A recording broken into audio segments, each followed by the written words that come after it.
This is The Difference Makers, a Paladin security podcast. Each week, we take you inside the world of security for a first-hand look at the inner workings of the industry. But it's about more than just protecting property and manning events.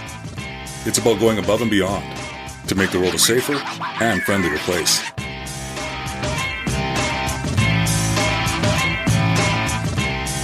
Welcome to The Difference Makers. I'm Christina Hidanis. Are you a security professional with a passion for law enforcement? Then this episode is for you. Today, we chat with Paladin Security Director of Innovation and Transformation, Jeff Peng, who gives his thoughts on the various careers being a security officer sets you up for, including getting into law enforcement. For Jeff, he was originally hoping to become a member of the RCMP, but life had other plans for him. And today, he shares his tips for a successful career in both security and law enforcement. So Jeff, thanks for joining me. How are you doing today? Yeah, I'm doing good. Thanks for bringing me on for this. Yeah, no problem. You currently hold the title of Director of Innovation and Transformation for Paladin Security. So first things first, tell me exactly what you do. That's a good question. I'm not quite sure myself. No, it changes from time to time, but I think my key focus really is to understand better ways that we can do things. So identifying opportunities and then turning those opportunities into actions. So current project, which is the biggest priority for me right now, is understanding how we can provide our kind of operational leads, so our branch heads and ultimately our customers, better information in terms of how we're doing in different areas. So it's really transforming data into business intelligence. And that's been probably the last 6 months and probably the next few more months of my life to get over the line for everyone. That's awesome. Now, this wasn't the position that you started with. So what year did you join Paladin again?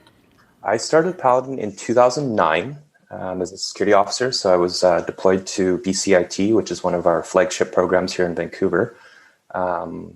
Started out, I was a student in criminology at Simon Fraser, wanting to get into law enforcement.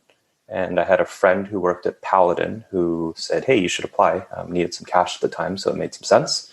And obviously needed related experience to embark in that journey.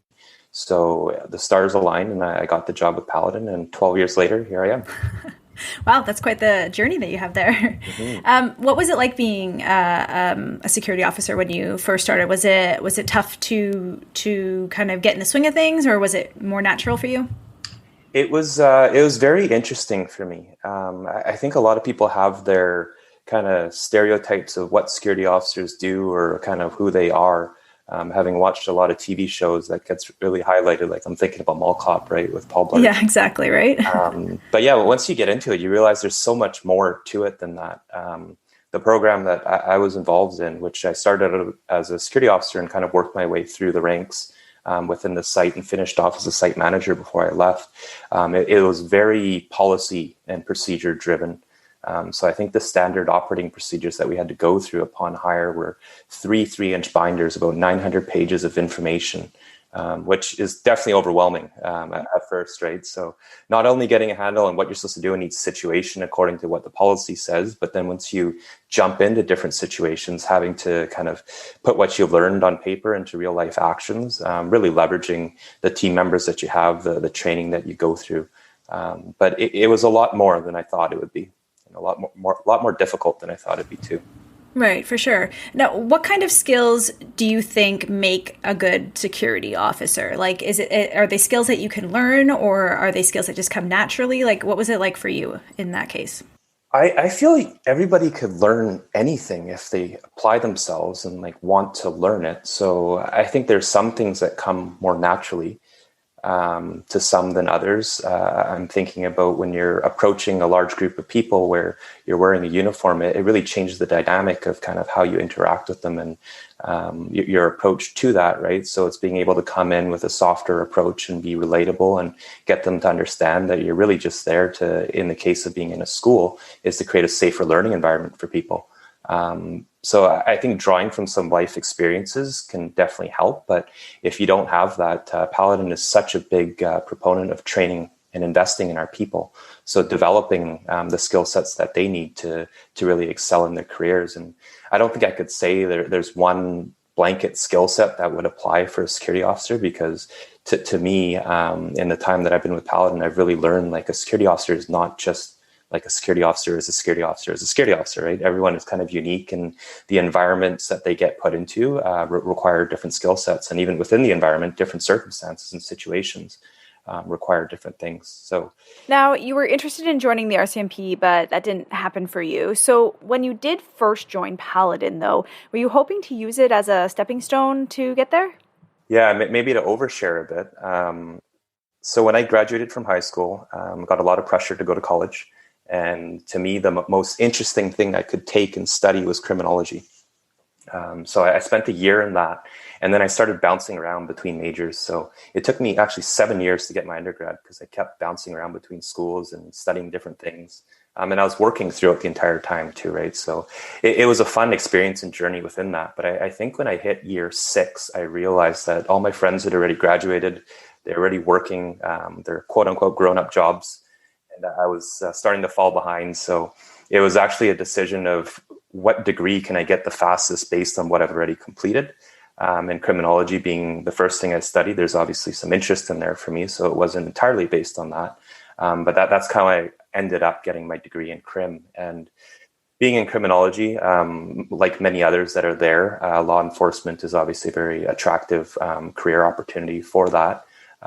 So yeah, I guess when you take the combination of those two things, and had a lot of friends that were in the program with me, and many of them working for Paladin too, it only made sense to kind of continue on in that way. Yeah.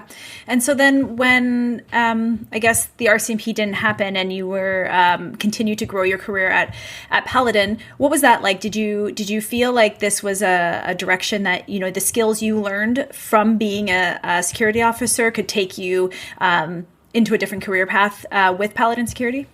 Yeah, that was a sad day for me. I remember it. Yeah. I got the deferral, which was a 2-year deferral. So it wasn't, we don't want you, but we just don't want you right now.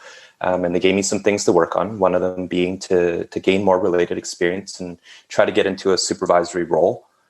So I thought at the time already with Paladin, there's opportunity here. The company is very big on promotion from within. And I seem to be doing an okay job from my perspective, at least at the site. So I kind of put my hand up and said, if there's an opportunity to get into a supervisory role, I'd love to do that. And then I think it was like 2 months later, I got the opportunity to jump into a shift supervisor position. And the story kept continuing with my progression up until that 2-year mark where I could reapply to the RCMP. And I think at that time, I got the role of a client service manager. And it just seemed like a really exciting and interesting opportunity to take on. So I decided... With Paladin Security. Yeah, with Paladin. I decided that I'm going to give that role a shot as a CSM and just see how it goes.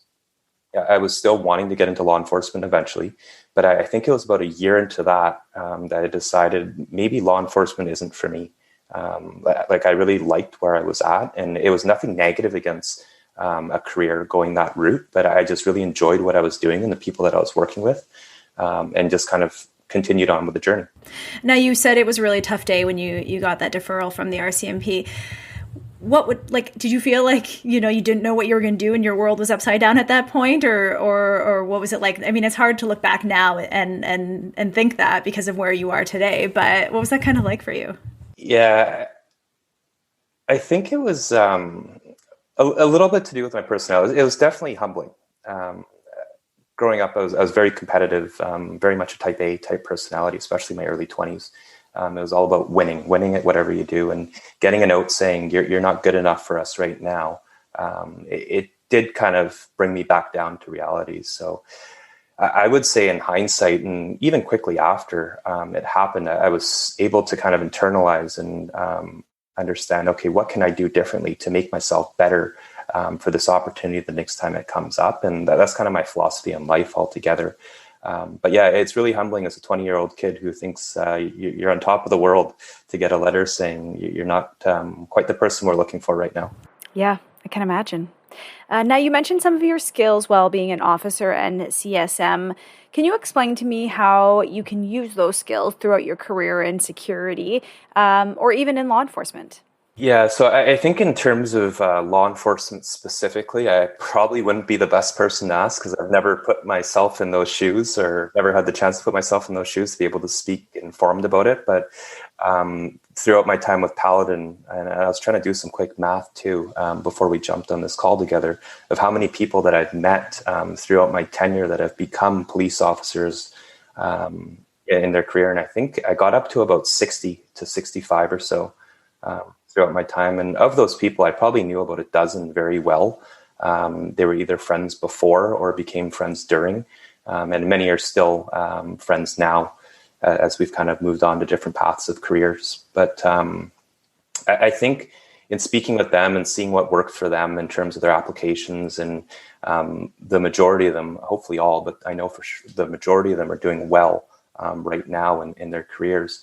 The themes that I kind of pull away in terms of what you can take from Paladin to apply in a career in law enforcement, there's a few aspects. One's obviously the physical training that you get to go through and the interactions you get to deal with, especially our people in healthcare environments. And kind of relating to that too, the interactions you get with law enforcement by being a security officer. You kind of work side by side on a lot of different occasions. And I think just being in the environment that exposes you to things, you can start learning from that. Yeah, so that's kind of the physical piece. And then there's like technical skills that you pick up too, right? So I'm thinking about report writing, or when we talked about those three-inch binders of SOPs, really trying to understand policy and procedure and being able to apply it as correctly as possible in real life situations. And then the other aspect of it, which is one that really got to me a little bit too, was the mental aspect in terms of the discipline that's required and the shift work. The shift work was especially tough for me, having to work like 12-hour shifts overnight and having a quick 8-hour turnaround, then you're back in for another 8 hours because you need to help someone fill some shifts, right? But yeah, that was also physically demanding, but I think more mentally exhausting. Being awake when everyone's asleep, and then being asleep, trying to be asleep when everyone's awake and the sun's out shining through your window. Now, you mentioned the 60 or so people that you know that have become police officers.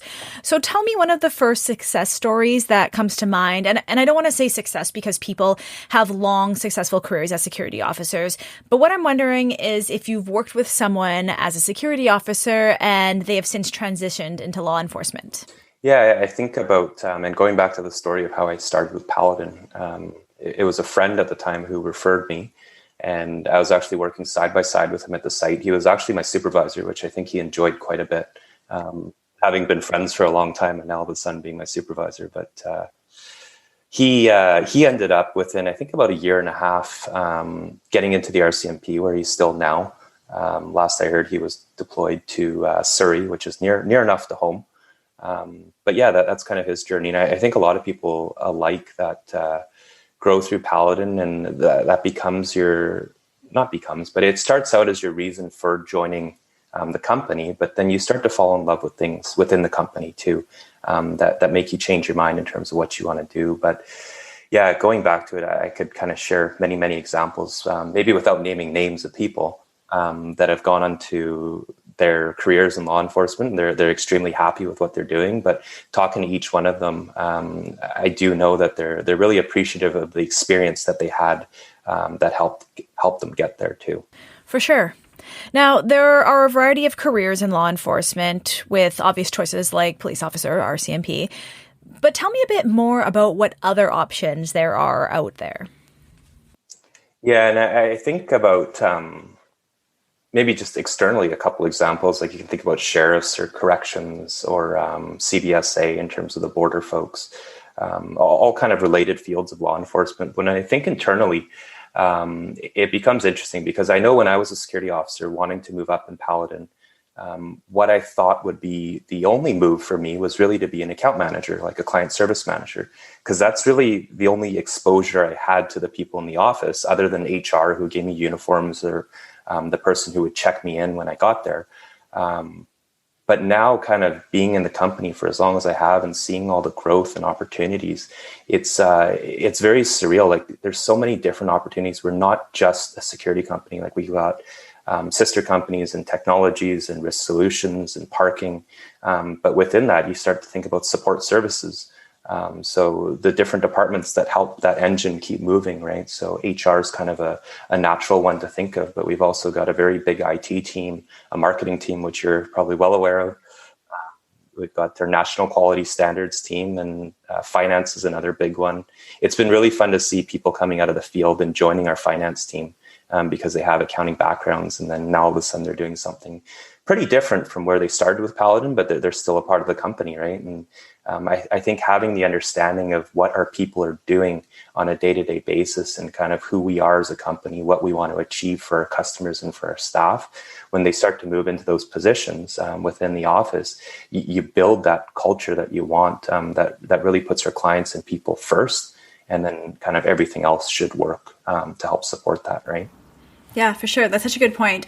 And it's true what you were saying about seeing like people that have moved from becoming from being officers into another role. In my short time with Paladin, it's so fun to see because I've talked to a few people and, so they move from being an officer into the operations center, or like you said, into finance. And it's just a nice success story to know that like there are options for people that want to stay with the company. So what are your tips and tricks for someone who is looking to join Paladin or start a career in law enforcement?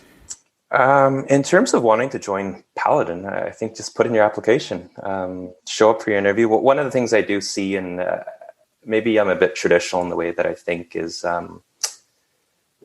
if you want someone to take you seriously, you got to take yourself seriously. That's what I believe in, at least. And it doesn't necessarily mean you have to wear a full suit and tie and come in like in great deportment. But I think if you're coming in and giving your first impression to an organization, whether that's Paladin or whomever, you want to put your best first impression forward. So that would be kind of my advice to prospective applicants. When you're putting together your resume and cover letter, take some time, cater it to actually pretend this is the number one job that I want to apply for. And if it's not the number one job you want to apply for and you don't want to put in the effort, then I would recommend, and maybe it's bad for me to say this in this conversation at least, but don't apply for Paladin then, right? Like go for what you really want, and hopefully that's Paladin. And if so, put your best foot forward. And then hopefully things will work out along the way through that process. But much like with my policing piece, if you get the outcome is that you're not successful in your application, don't beat yourself up about it. Think about why it didn't work out and see if there's better ways that you can approach it next time around. Mm-hmm. Definitely. And just to further your previous point, you said if it's not your top job and you don't want to work for Paladin, then don't apply to Paladin. There is something to that though, because it has to go both ways. Like both the company and the person have to mesh in order to find success, right? So I think that was a good point on your behalf. Is there anything else you would like to add about, careers in law enforcement and different skills and what you can learn along the way? Yeah, I think the other side of it. So that was kind of for the new hires who are prospective candidates wanting to work for the company. But once you're in the company, it becomes really difficult too, especially as we've grown as much as we have. But one of the things that I find people kind of fall short on themselves is they don't put their hand up when they want that opportunity. They're just really hoping that they get noticed and good things happen. And while sometimes that does work out, I think when you're competing against so many brilliant people at the site that you work at, and then you extend it beyond the site, we've got about 3,000 officers in our Vancouver branch alone. You're competing with some pretty smart people and pretty capable people, right? And a lot of those people have put in a lot of work already to get to that next step. So one of the pieces of advice that I would give out is don't wait until you're ready for that opportunity before you start working towards it. Don't wait till you see a posting and then say, yes, I would like to apply for this. If it's something that you're genuinely interested in, at least in that direction, you can start to have a conversation with your supervisor or your manager and say, hey, I want to build out kind of a career plan for myself. 2, 3, 5, 10 years, whatever it is, this is where I want to be within the organization. And can you help me figure out how I'm supposed to get there? So that way, when the posting does come out, you've already done all this work to prepare yourself, and you do stand out from the rest of your peers during that competition. Yeah, and that's such a great point, because as you mentioned earlier too, Paladin is big on promoting from within. So you will be able to have those opportunities if you just put your hand up. So that was a great tip. Thank you. Yeah, you're welcome. All right. So thank you so much for joining me, Jeff. It was great to talk to you and hear a little bit about your story and your tips and your tricks and all that kind of stuff. And thanks for sharing. Thanks for having me.